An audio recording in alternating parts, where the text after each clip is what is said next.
गंगा केवल नदी नहीं है, आस्था की अविरल तरल धारा है। गंगा विश्वासों की वाणी, संस्कृतियों की सरता है। गंगा किस्सों, कहानियों, कथाओं की कर्मठ, इतिहास की विधिहीन अंतहीन प्रणाली है। गंगा भारत भूखंड को पोसने पालने दूध पिलाने वाली मां है। गंगा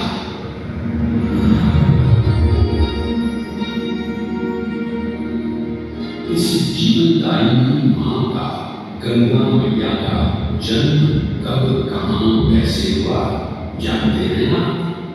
आइए बैठिए, आज हम आपको दिखाएंगे, सुनाएंगे गंगा अवतरण के पौराणिक की कहानी। कहानी आती है जब सारा संसार 3 लोगों में बंटा और बसा हुआ था, स्वर्गलोक, भूलोक और पाताललोक। उसी सतयुग में इक्ष्वाकु कुल के सूर्यवंश के राजा सगर ने सारे संसार को जीतने के लिए एक अश्वमेध यज्ञ का संकल्प किया। सुने सुने सुने, सब सुने, या जिन्हें पूरी तरह से कहानी जानेगा वो भूमि राजा सगर की मानी जाए। यदि किसी ने इस अश्व को रोका या पकड़ा तो उसे सगर के साथ लड़ाते एक पुत्रों और उनकी रक्षा सेना का सामना करना पड़ेगा। सुने सुने सुने। सगर का अश्व अजमेर और अजय बढ़ता जा रहा था और स्वर्गलोक में बढ़ती जा रही थी देवेंद्र इंद्र की दुविधा। उन्हें लगा कि अगर सगर का प्रभाव बढ़ता रहा तो उनका इंद्रासन भी मिल सकता था। डर कर वो अश्व को रोकने की युक्ति लगाने लगे।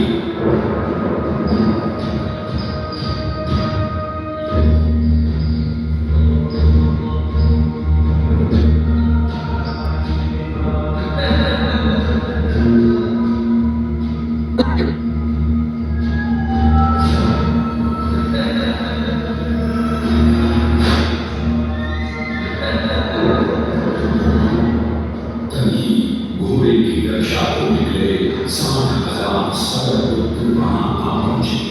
ऋषि कपिल के पास घोड़े को बधा देख सगर पुत्रों ने ऋषि को घेर लिया।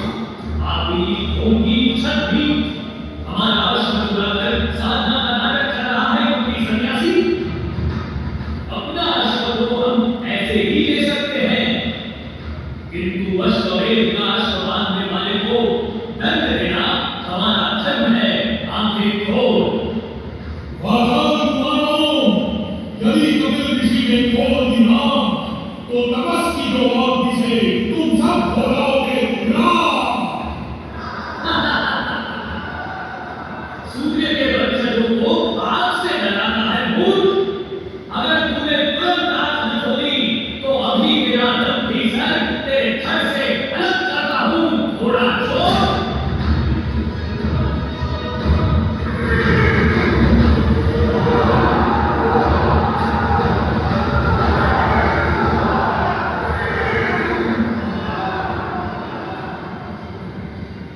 उधर सगर चिंतित थे, न अश्व का कुछ पता था, न ही उनके 60,000 पुत्रों का कोई समाचार। पिता की चिंता देखकर उनका प्रिय पुत्र अंशुमन भाइयों को ढूंढने चल पड़ा। कपिल ऋषि ने आंख खोली तो सामने राजकुमार अंशुमन था। ऋषि सब समझ गए। उनसे सच जानकर अंशुमन टूट गया। अपने भाइयों की ओर से मैं आपसे क्षमा मांगता, किंतु आपको ही उन्हें वापस जीवन दान देना होगा। मृतकों को जीवन नहीं, तर्पण की होती है आवश्यकता।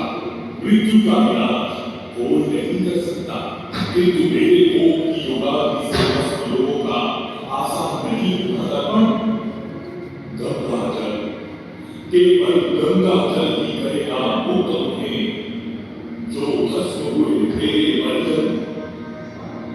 गंगा, गंगा इसका नाम है जीवन। स्वर्ग की सरिता गंगा, विष्णु के चरणों से पैदा, ब्रह्मा की पुत्री है गंगा। विष्णु के पैरों से पैदा, ब्रह्मा की पुत्री कुछ समझा नहीं श्रेष्ठ जी। ये एक लंबी कहानी है। दानी था राजा बलि पर करता था ब्रह्म। पूरी पृथ्वी पर फैला था उसका ही आतंक। उसके आतंक को रोकने विष्णु ने बावन अमृत का कोना बनकर पहुंचे जहां था फूल।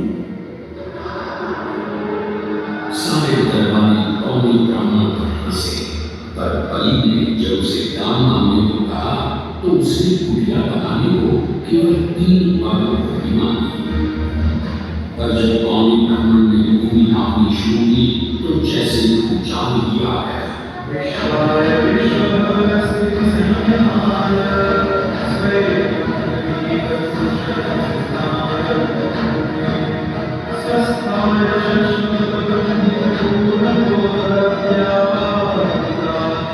कौमी ब्राह्मण ने पहले ही पल में सारी पृथ्वी नापी।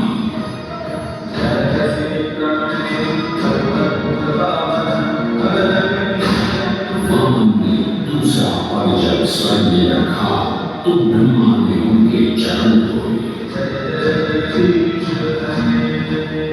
विष्णु के चरणों से निकले उस चरणामृत को ब्रह्मा ने अपने कान में मिला लिया। बलि अब बता तीसरा वरदान हो। मैंने जान गया हूँ आप ब्राह्मण नहीं स्वयं विष्णु है।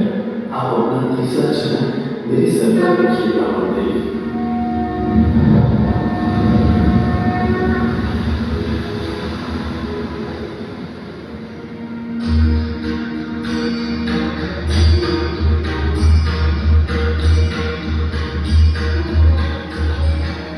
पवित्र किंतु चंचला, आज से तू मेरी पुत्री और नाम तेरा गंगा।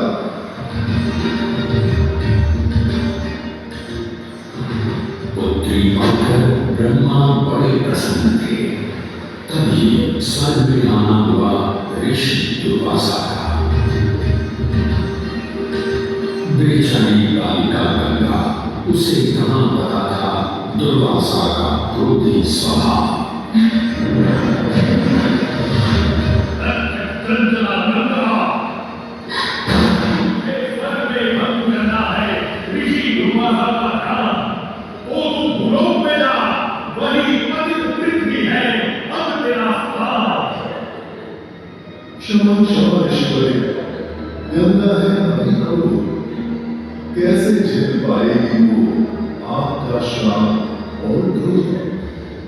भूलोक को इसे जाना पड़ेगा, किंतु ना भी जब इसका बुलावा आएगा तब जान जाएंगे सभी। और फिर वापस कब आएगी मेरी बेटी। पृथ्वीवासियों को अपने धन से धोते धोते जब यह स्वयं दूषित प्रदूषित हो जाएगी तब गंगा धरती पर और न रहने पाएगी और वहां से लुप्त हो वापस स्वर्ग आ जाएगी।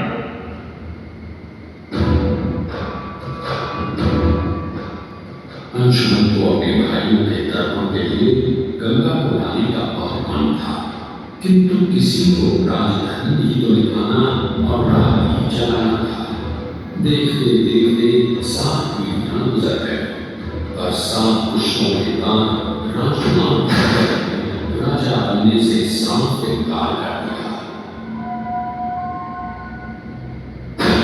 क्षमा कीजिए, क्या आवश्यक है कि राजा का बेटा भी राज संभाले? मैं पहले तत्क्षण की घटना से गंगा को मानकर पृथ्वी पर लाऊंगा और उसके पावन पवित्र जल से अपने 60,000 पूर्वजों का तर्पण करूंगा। भगीरथ दूर एक जंगल में समाधि लगाकर बैठ गए और ब्रह्मा का आह्वान करने लगे।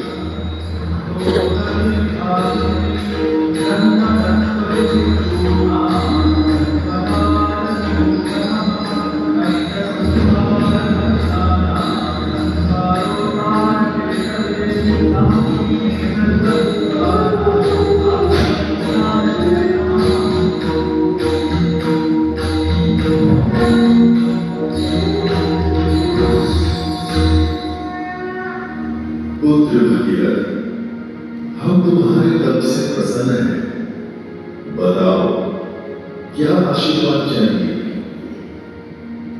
भगवान, मेरे पूर्वजों के तर्पण के लिए मुझे आपकी बेटी गंगा चाहिए।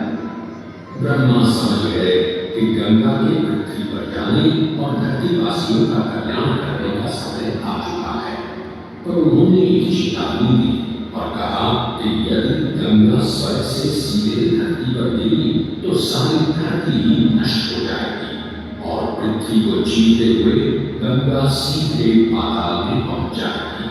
इसलिए उन्होंने भगीरथ को सुझाव दिया कि वो भगवान श्री शंकर को मनाए, ताकि जब गंगा स्वर्ग से नीचे उतरे तो वो उसके वेग को अपनी जटा में थाम ले। भगीरथ ने एक अंगूठे पर खड़े होकर भगवान शंकर को मनाने के लिए शिव शंकर का जाप शुरू कर दिया।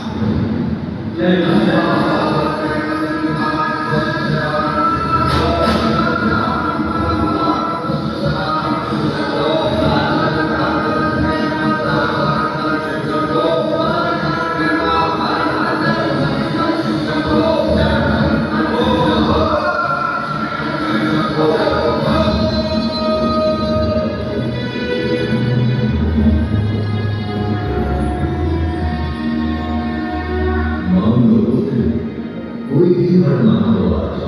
प्रभु, जब गंगा स्वर्ग से धरती पर गिरे तो आप उन्हें बीच में अपनी जटाओं में साथ लें, वरना पूरी धरती नष्ट हो जाएगी। शिव तैयार है, आने दो गंगा को, आने दो।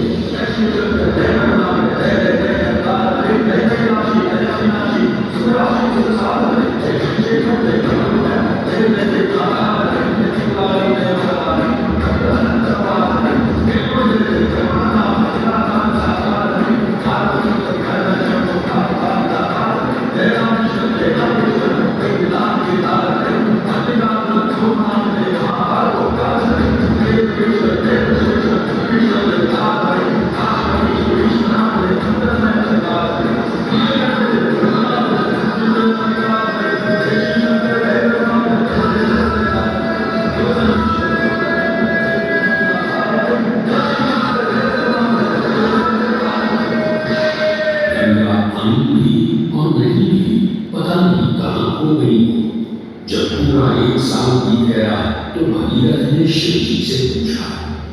गंगाधर भोलेनाथ ने कहा कि गंगा उनकी जटाओं में ही भटक रही थी, पर फिर मुस्कुराते हुए उन्होंने गंगा को अपनी जटाओं से मुक्त कर दिया।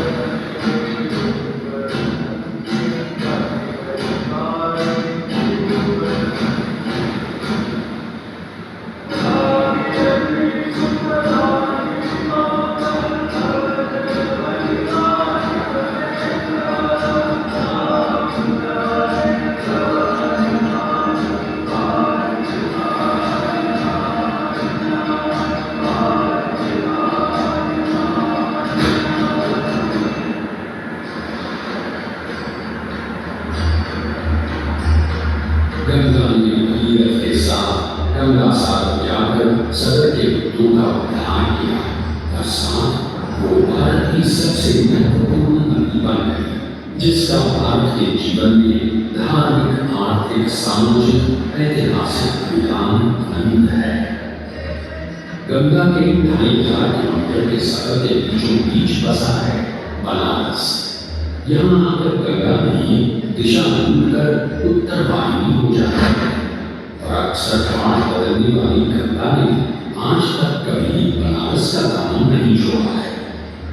यहाँ गंगा पर युगों से बनते, संवरते, बदलते घाटों की छटा बनारस को एक अलग ही रंगत देती है।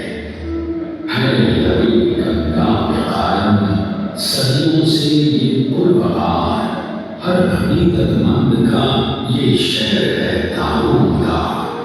अनगिनत है रस यहाँ के, कैसे कीजिएगा शुमार।